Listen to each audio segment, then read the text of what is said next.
إبراهيم إنك حميد مجيد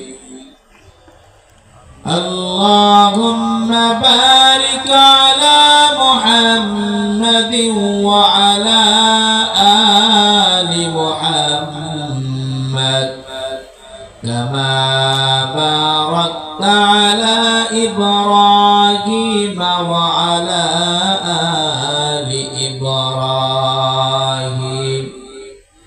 إنك حميد مجيد بلغ العلا بكماله كشف الدجى بجماله حسنت جميع خصاله صلوا عليه وآله لا إله إلا الله لا إله إلا الله لا إله إلا الله لا إله إلا الله لا إله إلا الله لا إله إلا الله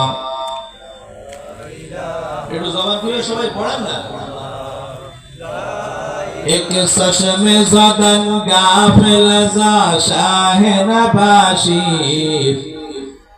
एक चश्म ज़दन गाफिल ज़ा शाह नबाशी शायद के निगाह कुनादा गाह नबाशी शायद के निगाह कुनादा गाह नबाशी ला इलाहा إلا الله لا إله إلا الله لا إله إلا الله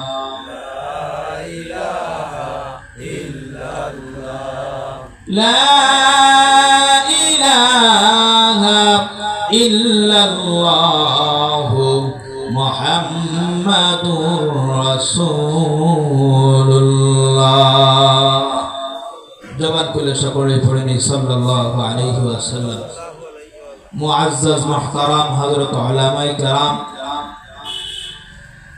মুহতারাম নিজাম স্যার সম্মানিত সভাপতি আইম্মায়ে মাসাজিদ আজকের মাহফিলের সম্মানিত প্রধান অতিথি বিশেষ অতিথি প্রধান বক্তা বিশেষ বক্তা সহ সকলের প্রতি বিশেষ শ্রদ্ধা জ্ঞাপন করে আমি আমার আলোচনা শুরু করতে চাই আল্লাহ পাক রব্বুল আলামিন যদি তৌফিক দান করেন সংক্ষিপ্তভাবে কিছু কথা হয়তো আপনাদের সামনে বলতে পারবো আল্লাহ তাআলা যদি জবানকে বন্ধ করে দেন তখন কথা বলার ক্ষমতা আমার আছে কথা বলে কে আল্লাহ প্রিয় ভাইরা আমার আপনারা সকলেই জানেন মরহুম আব্দুল হামিদ সহ গাতিয়ানাংলা এলাকাবাসীর রুহের মাগফিরাত কামনায় আজকের এই মাহফিলের আয়োজন আসলে মৃত ব্যক্তিদের জন্য এরকম মাহফিলের আয়োজন করা তাদের জন্য দোয়ার আয়োজন করা এটা খুবই গুরুত্বপূর্ণ একটা বিষয় আমি আমার জায়গা থেকে আমি মনে করি আমার এলাকার আমার পার্শ্ববর্তী এলাকা যে সকল মুরব্বিয়ানে কেরাম দুনিয়ার থেকে বিদায় হয়ে গেছে এদের প্রত্যেকের জন্য দোয়া করা দোয়ার অনুষ্ঠানের আয়োজন করা আমার জায়গা থেকে আমি মনে করি এটা আমার দায়িত্ব নৈতিক দায়িত্ব কারণ কিয়ামতের ময়দানে আমি চিন্তা করি যে কিয়ামতের ময়দানে আল্লাহ তাআলা এই বিষয়ের উপরে আমাকে আবার ধরে বসবে না তুমি তো জানতা, তুমি তো বুঝতা, তুমি সমাজের মানুষদেরকে নিয়ে কেন এই ধরনের আয়োজন করো নাই, মানুষদেরকে কেন এই বিষয়ের উপরে বোঝ দাও নাই, মানুষদেরকে কেন দোয়ার প্রতি উদ্বুদ্ধ করো নাই। আজকে দেখেন আপনি আমি যেমনি ভাবে আপনার আমার পিতা মাতা সহ মায়ের মুরব্বীদের প্রতি দোয়ার অনুষ্ঠানের আয়োজন করতেছি, এর দ্বারা কি হবে? ভাই সাউন্ডটা এরকম করলে হবে না। এর দ্বারা কি হবে? আমার এই দেখা দেখে আমার সন্তান শিখবে, আমার সন্তান শিখবে যে আমার বাবাকে দেখছিলাম এইভাবে দোয়ার আয়োজন করে তার ময় মুরব্বীদের জন্য দোয়া করেছে, আমারও কর্তব্য তার জন্য দোয়া করা। এজন্য রাসূল সাল্লাল্লাহু আলাইহি ওয়াসাল্লাম বলেছেন এই ধরনের দোয়ার আয়োজন করা আমরা করব তো ইনশাআল্লাহ। আল্লাহ পাক রব্বুল আলামিন তৌফিক দান করুন। আজকের এই মাজলিসে আমরা আসতে পেরে বসতে পেরে সকলে খুশি না বেজার? খুশি তো সবাই? আওয়াজ দিবেন তো? একজন খুশি না, অন্তকে ইবলিস শয়তান খুশি না। কারণ কি? মাহফিলের কথা শুনলে ওর গায়ে আগুন ধরে যায়, বুঝলেন? আগুন ধরার কারণ কি?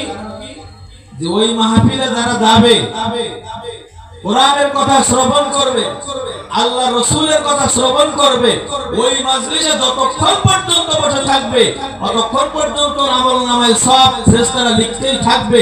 এমনকি আল্লাহ রাসূল সাল্লাল্লাহু আলাইহি ওয়াসাল্লাম বলেন এই মাজলিসে বসলেই গুনাহ মাফ। সুবহানাল্লাহ। এই মজলিসে আসতে পেরে বসতে পেরে আমরা সবাই খুশি তো? আলহামদুলিল্লাহ, শুকরিয়া আদায় করি আলহামদুলিল্লাহ। লক্ষ কোটি দুরূদ ও সালাম সাইয়্যিদুল মুরসালিন নবিয়ুল আরবুল আযম নবী মুহাম্মদুর রাসূলুল্লাহ সকলেই পড়ুন সাল্লাল্লাহু আলাইহি ওয়াসাল্লামের উপর। প্রিয় ভাইরা আমার, আমি যে আয়াতে কারিমা তেলাওয়াত করেছি, এই আয়াতে কারিমা হলো কিয়ামতের ময়দানের বিভীষিকাময় অবস্থার উপরে আল্লাহ তাআলা এই আয়াতে কারিমা নাযিল করেছেন। কিয়ামতের যে বিভীষিকাময় অবস্থা, কিয়ামতের ময়দান যে হবে, এই বিশ্বাস কি আমাদের আছে? আছে তো? বিশ্বাস আছে, এর জন্য তো মাহফিলে আসছে। যাদের বিশ্বাস নাই তারা আসে নাই, আসবেও না। হ্যাঁ, তারা আসবেও না। আল্লাহ তাআলা সবাইকে হেদায়েত দান করুক, সবাইকে আল্লাহ তাআলা কোরআনের ময়দানে কবুল করুক, সকলে বলুন আমিন। রাসূল সাল্লাল্লাহু আলাইহি ওয়াসাল্লাম বলেন মান ইউরিদিল্লাহু বিহি খায়রান ইউফাক্কিহু ফিদ্দীন। আল্লাহ পাক রব্বুল আলামিন যেই বান্দাকে ভালোবাসেন, যাকে পছন্দ করেন, যাকে মনোনীত করেন, তাকে আল্লাহ পাক রব্বুল আলামিন বেশি বেশি দ্বীনের কাজ করার তৌফিক দান করে। তাহলে আমরা যে দ্বীনের কাজ করতে পারছি, আসতে পারছি, বসতে পারছি, এর দ্বারা প্রমাণিত হয় যে আল্লাহ পাক রব্বুল আলামিন আমাদেরকে ভালোবাসেন। ঠিক না? রাসূল সাল্লাল্লাহু আলাইহি ওয়াসাল্লাম বলেন, কথার ভিতরে সন্দেহ আছে কারো? একদলের সন্দেহ আছে, বুঝেন না? এই কয়েকদিন আগে দেখছেন মনে হয় আপনারা, এক উপদেষ্টা সাহেব রাসূল সাল্লাল্লাহু আলাইহি ওয়াসাল্লামকে নিয়ে কটূক্তি করছে। আল্লাহ রাসূল সাল্লাল্লাহু আলাইহি ওয়াসাল্লামকে নিয়ে কটূক্তি করলে, বিভ্রান্তিমূলক কথা বললে তার শাস্তি হলো মৃত্যুদণ্ড। শাস্তি কি? মৃত্যুদণ্ড। আমি দেখেছি ডক্টর ইনায়েতুল্লাহ আব্বাসী বলেছে যে নাস্তিক ব্লগারদের যদি বাক স্বাধীনতা হয়, এটা আল্লাহ রাসূল সাল্লাল্লাহু আলাইহি ওয়াসাল্লামের বিরুদ্ধে লিখবে, আল্লাহ রাসূল সাল্লাল্লাহু আলাইহি ওয়াসাল্লামের বিরুদ্ধে তাদের কলম চলবে, আল্লাহ রাসূলকে নিয়ে তারা কটুবাক্য বলবে, এটা যদি তাদের বাক স্বাধীনতা হয়ে থাকে, তাহলে আমরা যারা মুমিন আমাদের বাক স্বাধীনতা হলো ওদেরকে ধরে ধরে কল্লা কেটে দেওয়া। আমাদের বাক স্বাধীনতা কি? ওদের কল্লা কেটে দেওয়া। আমরা অনেক দিন থেকে এই বিষয়ের উপর কথা বলে আসতেছি যে আল্লাহ রাসূল সাল্লাল্লাহু আলাইহি ওয়াসাল্লামকে নিয়ে যারা কটূক্তি করবে, গালমন্দ করবে, তাদের শাস্তি মৃত্যুদণ্ড কার্যকর করা হোক। যদি এটা কার্যকর হতো, বাংলার জমিনে আল্লাহ রাসূলকে গালি দেওয়ার মতো দুঃসাহস কারো ছিল না। রাসূল আমার আপনার কলিজা, ঠিক না?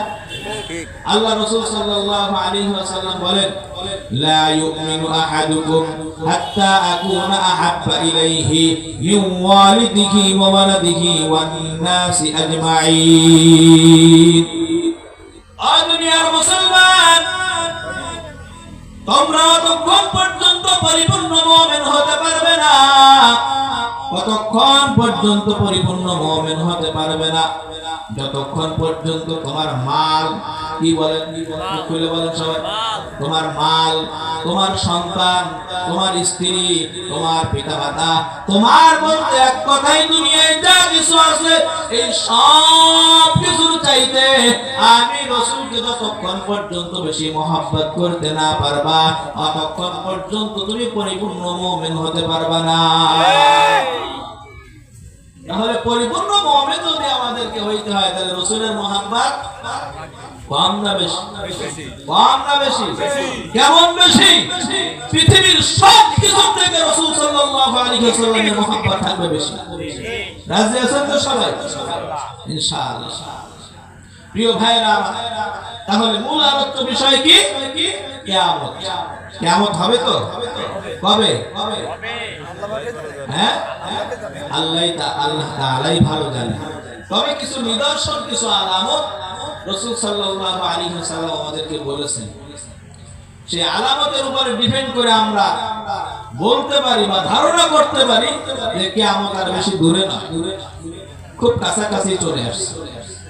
যেমন রাসূল সাল্লাল্লাহু আলাইহি ওয়াসাল্লাম কিয়ামতের আলামত বয়ান করতে গিয়ে লম্বা হাদিসের মধ্যে রাসূল সাল্লাল্লাহু আলাইহি ওয়াসাল্লাম বলেন, আমার উম্মতেরা শোনো, এই আলামতগুলো যখন তোমরা দেখবে তখন তোমরা বুঝবে যে কিয়ামত আর বেশি দূরে নয়। সমাজের মধ্যে গান বাজনা বেশি হবে। কি বেশি? গান বাজনা বেশি হবে, নাচ গান বেশি হবে সমাজের মধ্যে। সমাজের মধ্যে বেহায়াপনা, নির্লজ্জতার সৈলাব হয়ে যাবে। বর্তমান হচ্ছে কি হচ্ছে না?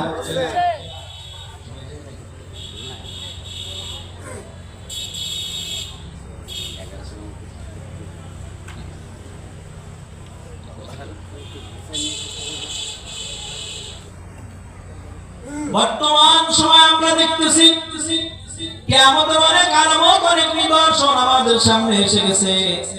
যেমন আল্লাহ রাসূল বলেন যে তোমরা দেখবে সমাজের মধ্যে বেহায়াপনা, নির্লজ্জতা চলবে। আমরা দেখতেছি না? এগুলো আমরা দেখতেছি না? আল্লাহ রাসূল বলেন নাচ গান, রং তামাশা, গান বাজনা এগুলো সমাজের মধ্যে অধিক পরিমাণে হবে। এইগুলো যখন সমাজের মধ্যে ঘটতে থাকবে তখন তোমরা মনে করবে কিয়ামত আর বেশি দূরে না। এই কিয়ামতের ময়দান যেদিন কায়েম হয়ে যাবে, আল্লাহ পাক রব্বুল আলামিন বলেন, আল কারিআতু মাল কারিআহ, করুণ মহাপ্রলয়। এই মহাপ্রলয় কোন দিন ঘটবে? যেই দিন হযরত ইসরাফিল আলাইহিস সালাতু ওয়াস সালাম সিংহায় ফুৎকার দিবেন। সিংহায় ফুৎকার দিবেন, করুণ শুরু হয়ে যাবে, মহাপ্রলয় শুরু হয়ে যাবে। ইসরাফিল আলাইহিস সালাতু ওয়াস সালামের প্রথম সিংহায় ফুৎকারে এই দুনিয়া ফেটে চূর্ণ বিচূর্ণ হয়ে যাবে, সব কিছু ধ্বংস হয়ে যাবে। ইসরাফিল আলাইহিস সালাতু ওয়াস সালাম দ্বিতীয় ফুৎকার দিবেন। দ্বিতীয় ফুৎকার দেওয়ার পরে সব কিছু পানি পানি হয়ে যাবে, কিছুই থাকবে না, কিচ্ছু থাকবে না, কোথাও কিচ্ছু থাকবে না, সব পানি আর পানি। ইসরাফিল আলাইহিস সালাতু ওয়াস সালাম দ্বিতীয়বার সিংহায় ফুৎকার দিবেন, সব কিছু বিলীন হয়ে যাবে। এবার তৃতীয়বার যখন ইসরাফিল আলাইহিস সালাতু ওয়াস সালাম আবার সিংহায় ফুৎকার দিবেন, তখন পৃথিবীর মধ্য থেকে সব মানুষগুলো আবার উঠতে থাকবে, উঠে উঠে সব দৌড়াইতে থাকবে। কি করতে থাকবে? ইয়াউমা তারাউনাহা তাজহালু কুল্লু মুরদিআতিন আম্মা আরদাআত ওয়া তাদাউ কুল্লু যাতি হামলিন হামলাহা ওয়া তারান নাসা সুকারা ওয়া মা হুম বিসুকারা ওয়ালাকিন্না আযাবাল্লাহি শাদীদ। ويوم يعض الظالم على يديه يقول يا ليت লাইতানি ইত্তাখাযতু মা'আর রাসূলি সাবিলা ইয়া ওয়াইলাতা লাইতানি লাম আত্তাখিযহু ফুলানান খলিলা। সেদিন মানুষগুলো আফসোস করতে থাকবে আর দৌড়াইতে থাকবে। আল্লাহ নবী হযরত আম্মাদ আয়েশা সিদ্দিকা রাদিয়াল্লাহু তাআলা আনহা ডাক দিয়ে বলতেছেন, ইয়া রাসূলুল্লাহ, কিয়ামতের ময়দান যেদিন কায়েম হয়ে যাবে সেদিন কি অবস্থা হবে? আল্লাহ নবী ডাক দিয়ে বলতেছেন, ওগো আয়েশা, কিয়ামতের ময়দান যেদিন কায়েম হয়ে যাবে সেদিন সব মানুষগুলো কিয়ামতের ময়দানে উলঙ্গ অবস্থায় উঠবে। কি অবস্থা? উলঙ্গ অবস্থায় উঠবে। আম্মাদান আয়েশা সিদ্দিকা রাদিয়াল্লাহু তাআলা আনহা ডাক দিয়ে বলেন, ওগো আল্লাহর নবী, কিয়ামতের ময়দানে সবাই যখন উলঙ্গ অবস্থায় উঠবে দেখতে কেমন দেখা যাবে? জিনিসটা কেমন যেন লজ্জাস্কর। কারণ আমার লজ্জা স্থানের দিকে যদি কেউ তাকায় তাহলে এটা আমার জন্য খারাপ, আর একজনের লজ্জা স্থানের দিকে যদি কেউ তাকায় এটা তার জন্য খারাপ। খারাপ না ভালো? এখন দুনিয়ার সমাজের মধ্যে মানুষের লজ্জা শরম নাই, হায়া লজ্জা নাই। আল্লাহ রাসূল সাল্লাল্লাহু আলাইহি ওয়াসাল্লাম বলেন, আল হায়াউ শু'বাতুম মিনাল ঈমান। যার হায়া নাই, যার লজ্জা নাই, তার ঈমান নাই। কি নাই? ঈমান নাই। দুনিয়ার মানুষেরও লজ্জা শরম নাই, হায়া নাই। হায়া লজ্জা শরম যার মধ্যে আছে সে বেহায়াপনা কেমনে করতে পারে? উলঙ্গপনা কেমনে করতে পারে? দুনিয়ার মানুষের মধ্যে লজ্জা শরম থাকবে না, দুনিয়ার মানুষ বেহায়া বেশরম হয়ে যাবে। আল্লাহ রাসূল যা বলছেন তাই আমরা দেখতেছি। আমাদের আয়েশা সিদ্দিকা রাদিয়াল্লাহু তাআলা বলেন, ইয়া রাসূলুল্লাহ, এটা কেমন হবে? আল্লাহ রাসূল বলছেন, ওগো আয়েশা, শুনে নাও, কিয়ামতের ময়দানটা এমন হবে, এমন বিভীষিকাময় অবস্থা হবে, এই অবস্থার মধ্যে কেউ কারোর দিকে তাকানোর কথাও পর্যন্ত মনে থাকবে না। ইয়াউমা ইয়াফিরুল মার'উ মিন আখিহি ওয়া উম্মিহি ওয়া আবিহি ওয়া সাহিবাতিহি ওয়া বানিহি লিকুল্লি ইমরিইন মিনহুম ইয়াউমাইযিন শাআনুন يغنيه وجوه يومئذ مسفرة ضاحكة مستبشرة। আল্লাহ পাক রব্বুল আলামিন বলেন, ইয়াউমা ইয়াফিরুল মার'উ মিন আখিহি। কিয়ামতের ময়দানে ভাই ভাইয়ের পরিচয় দিবে না, ভাই ভাইয়ের পরিচয় দিবে না। ইয়াউমা ইয়াফিরুল মার'উ মিন আখিহি, ভাই ভাইয়ের পরিচয় দিবে না। ওয়া উম্মিহি ওয়া আবিহি, মা সন্তানের পরিচয় দিবে না, বাপ সন্তানের পরিচয় দিবে না, সন্তান বাবার পরিচয় দিবে না, সন্তান মায়ের পরিচয় দিবে না। তাহলে এই দিনটা কেমন ভয়ঙ্কর, কেমন ভয়ঙ্কর। দুনিয়ার মধ্যে আপনি আমি কত বড় বিপদে আর মুসিবতের মধ্যে পড়ি না কেন, দুনিয়ার কেউ যদি আপনাকে আমাকে সহযোগিতা করার জন্য না গায়, কিন্তু আমার বাবার কানে যতক্ষণ পর্যন্ত খবর যাবে, আমার মায়ের কানে যখন খবর যাবে, আমার মা আমার বাবা স্থির থাকতে পারবে? পারবে? স্থির থাকতে পারবে না। দৌড়ায় আর ছোটাছুটি শুরু করিয়া দিবে, কোথায় আমার সন্তান, কোথায় বিপদে পড়ছে, কোথায় গাড়ি অ্যাক্সিডেন্ট করছে, না জানি আমার সন্তানের হাত ভেঙে গেল কিনা, না জানি আমার সন্তানের পাও ভেঙে গেল কিনা। সন্তানের জন্য মা বাবা ছটফট করতে থাকবে আর ছুটতে থাকবে।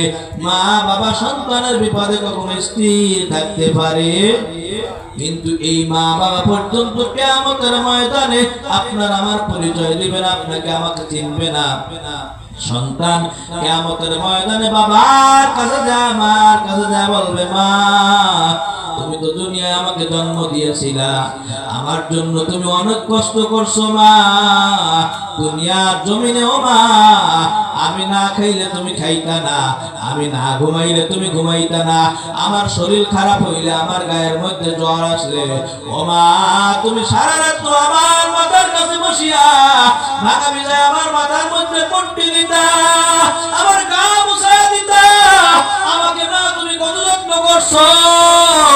ও মা আজকে আমি বড় বিপদ বিপদের মধ্যে আছি, একটা নেকির দরকার, আমাকে একটা নেকি দাও, একটা নেকি পাইলে আমি জান্নাতে যাইতে পারবো। মা সন্তানকে ডেকে বলবে, ও সন্তান,